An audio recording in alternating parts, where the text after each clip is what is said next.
Serious, deep woods hikers and campers, what is the strangest or scariest situation you have come across?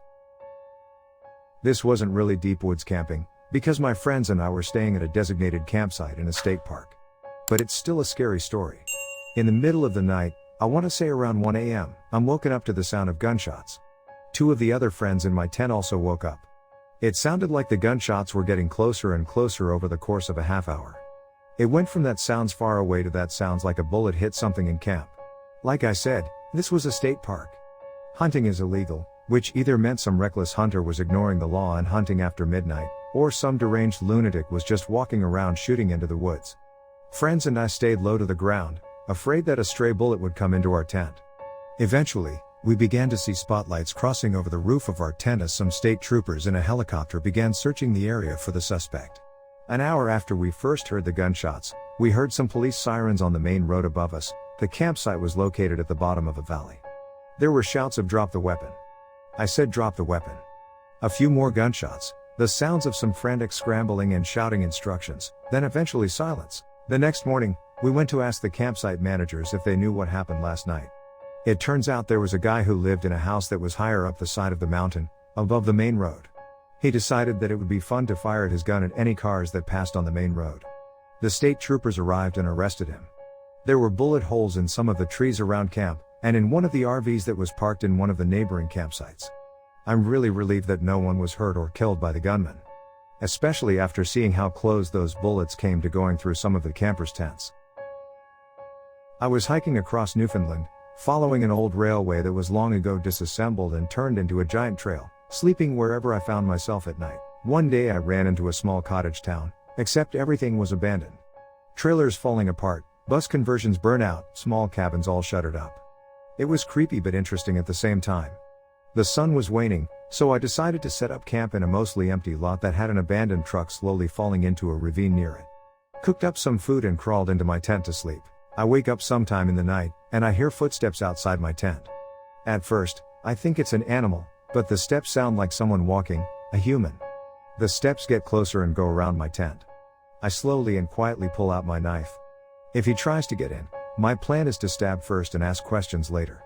Anyone trying to get into my tent at night in the middle of nowhere is looking to do some kind of harm. My heart is racing at this point, but I try to just be quiet. Luckily the steps start moving away from the tent until I can't hear them anymore. I wait a bit to see if they'll come back, but I don't hear anything. I slowly get out of my tent. I don't see anything. Without turning on my flashlight, I quickly take down everything and stuff it into my bag. After that, I just started walking down the trail to get the hell out of there. I walked until daytime, came across a road, and flagged down a truck. That guy was nice and drove me to the town where I got a hotel. When I think back to it, the creepy thing was that whoever was likely watched me walk into town from one of the abandoned structures. I'm guessing a squatter. I'd like to think he was just curious, but I'm glad I didn't stay and wait to see if he'd be back. My family used to go camping with a few groups of friends when I was a kid. I remember one Christmas when I was about 5, we were camping out in the bush.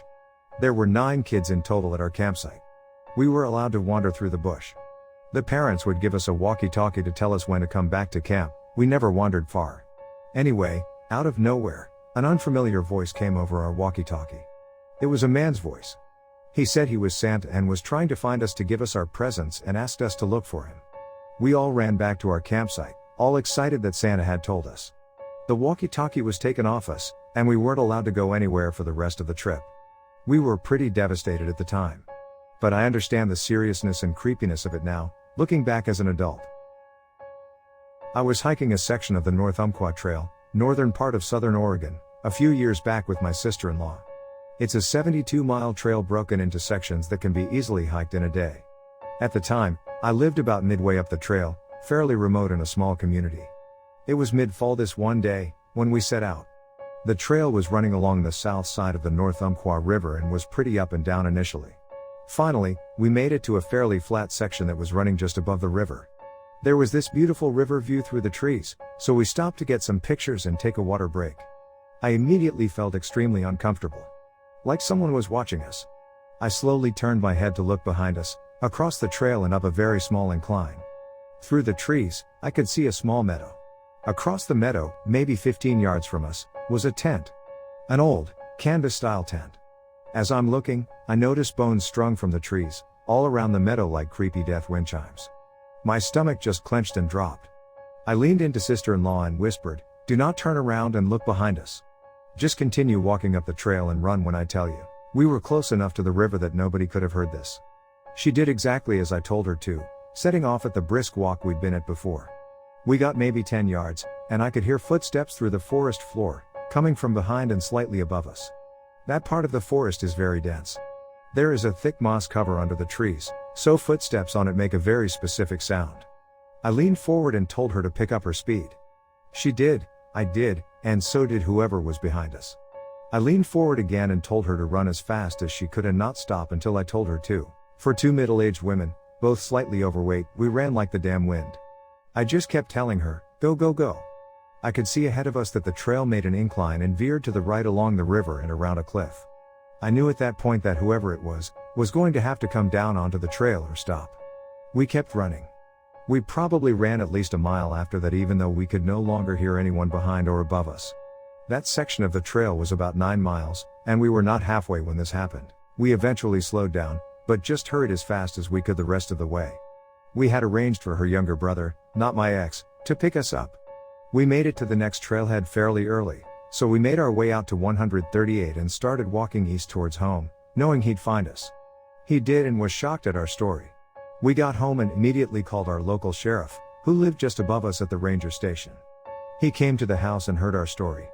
He explained it might be a day or two before they could get in on the trail as they had a missing hunter when they were searching for. So, a few days go by, and he shows up at our house to let me know that we were not crazy or imagining things and someone really did chase us. I asked what they found and who it was. He looked down at the ground and then looked up, and said, "I'm not going to tell you what we found or who it was, because if I do, you will never hike anywhere again. What we found was not normal and will not happen up here again." He then instructed me to never, ever hike unarmed again. I never found out what they found or who it was. I never hiked that section of trail again, and it completely burnt last year. I also never hiked unarmed, ever again. That was huge for me as I was not a gun person. There is a national forest with wild animals and other strange things, but nothing ever scared me as much as that day. Walking a section of the Appalachian Trail with a couple of buddies when we happened across a bundle of sticks. The sticks were made into a figure, kinda similar to the ones from the Blair Witch Project. It was obviously placed there by someone, as it was dead center on the middle of the trail, leaning against a rock. I thought it was cool, so I grabbed it and put it in my backpack. Anyway, we finished the hike and set up for the night in our camping spot. We were all pretty wiped out from the long day, so after dinner, we retired to our respective tents and conked out for the night. The next morning, I was the first one awake, so I got up to make the coffee, and what did I find? An identical bundle of sticks to the one we'd found, sitting atop the pile of charred wood from the previous night's fire. The first thing I did was check my pack, and sure enough, the one I'd picked up was still there. Each of my friends swore they didn't put it there, and I obviously said the same. It was weird because we were all adamant about not putting it there, but I can never be sure one of them wasn't joking with the other two of us. The thing that messes with me is the bundle I found in the morning was almost an exact replica of the one we found on the trail earlier. And I find it hard to believe one of the other guys could have made such a close replica without being able to model it after the one in my pack. And it's not like either would have placed the one on the trail beforehand for us to stumble upon, as it was far out in the middle of nowhere. I want to believe one of them pulled a prank on the other two because the alternative scares me. Guide camp in Victorian bushland. Girl Guides are a paramilitary exercise in the British tradition. My troop was competing in a camp competition. We were the furthest from the mother house, down the hill, and out of sight of every other campsite. One night, we were all dead asleep in our tent. We heard snuffling and loud grunting around the tent. Then the tent started to move and shake. This was an ex-army 8-person tent with wooden beams, and something was shaking the tent. One beam started to come loose, and 2 girls made a run to the mother's house. The rest of us tried to keep our tent up. We then heard a louder thud and screaming, "Get up, get up, get up." By now, we'd woken half the campsite. Turns out a family of wombats was upset we were in a prime grazing area and was pushing the annoyance away. One of the girls had tripped over a wombat. That's the time I thought I was going to die by a wombat. I thought I heard a bear, so I went to chase it off. I grabbed my hatchet and run towards it, screaming. Then suddenly, I'm surrounded by 2 large animals, one between me and the camp and one still deeper into the woods. Then I hear the most haunting sound I've ever heard. It was a banshee sound that sounded human but not quite, and I heard it traveling very fast in the same direction as one of the large animals. I didn't sleep well that night. I checked for prints in the morning and saw some deer tracks, but I had no idea what made that sound. Then 9 years later, I was nearby and shouted to scare away the bears before going to bed. Then I heard the sound again. I'm alone, armed to the teeth, against anything with claws, but this sounds like some humanoid cryptid. Then, I hear it surround me. Whatever it is, it's circling me, and it's close. Suddenly, I realize the sound is slightly above me. It was a goddamn mockingbird. In the summer, I was somewhere in the middle of the White Mountains when I walked into what looked like a scene from a horror movie. A person with zero hiking, camping, or other experience had gotten themselves in trouble, big trouble. It was around 7 a.m. when I found the campsite. The first thing that hit me was the eerie stillness, until I noticed the shredded tent under a tree and the desperate-looking human figure covered in blood, whimpering quietly. I put my bag down, grabbed my kit, and went over to the person. They looked like they had just lost a knife fight with a four-armed man. Deep slashes from one shoulder to hip, single punctures up and down his back, and hands and forearms full of what looked to be defensive cuts. I patched him up the best I could, gave him water, checked my map, and hightailed it to the closest road. This was before cell phones were super prevalent and barely worked in the mountains. Thankfully, the road was very close by, less than 2 miles, and I was able to flag someone down. They took off, and I waited for assistance to arrive. It took about an hour until rescue arrived, and I led them to the still unidentified individual. He was not very conversive when I helped him out. I was sure he would be dead before we arrived, but I was wrong. I assisted rescue bringing him out and took them up on their offer to head into town and get cleaned up. After cleaning up and getting myself situated at their station, I went on my way, leaving them my number to call to let me know what was up with the person we helped out. I got home 3 days later, and there was a message on my machine. The story was that the guy I found decided to go camping one day and heard that he had to keep food hung from a tree to keep bears away. Well, he did that, but put it almost directly over his tent, and not high enough. The night before I happened upon the site, a bear had used the tent, and its occupant, in an attempt to climb the tree to get to the food. The guy had woken up to 4 black bear paws sinking into his body, shifting to reach up. The dude survived and swore to the hospital staff that he was moving to the city and never going into the woods again.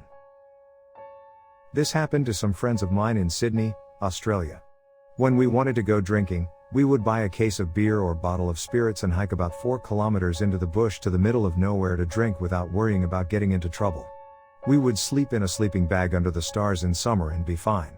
So, one afternoon my friends, without me this time, headed off with beer to the usual camp spot we'd use. Being young and stupid, no one checked the weather forecast. Otherwise, they'd have known heavy rain was on the way. In the middle of the night, 5 drunk teenagers left the campsite to shelter in caves nearby. The caves sit high up overlooking a large fork in the Hawkesbury River. Soaked from the rain and cold, they started to dig a fire pit. Unfortunately, they dug up human remains. They were too drunk to return home, so they spent a miserable night in the rain waiting for dawn. They didn't dare to stay anywhere near the caves. The police investigated and discovered the remains were a very old Aboriginal burial site and were relocated to avoid being accidentally disturbed again. This definitely falls into the strangest category. I was solo pitching for a long weekend in the Pacific Northwest, and one day was in the rare part of the trail that is closer to civilization, so there was a higher chance of other hikers or campers being around. I saw 1 or 2 people but was mostly from afar, and as it was nightfall soon and getting cold and I was getting deeper into the woods, I knew the odds of seeing someone else was highly unlikely. I was hiking around a small pond and was going to set up camp nearby, when I heard some shuffling noises behind a small boulder wall type thing. It was a repetitive noise and got louder and then quieter, but never stopped at all, and basically, if you're a regular hiker, you know a noise that does not fit the woods when you hear it. So, I took out my 2 knives that I carry when hiking and slowly walked around the boulder, honestly not knowing what I would see. What I did not expect, and was very shocked to see, was a very attractive couple in their 20s making love. Obviously, they were as shocked as I was to see one another. They freaked out and yelled, as did I, and as they covered their bodies in their clothes in a panic, I awkwardly apologized, picked up all my gear, and just jogged off into the woods, passing their tent they had pitched along the way. Also, in another part of the country, I thought I saw a bear once, and it turned out to be a giant pile of mud. I wonder if that couple is still together and if they tell that story at parties as I do.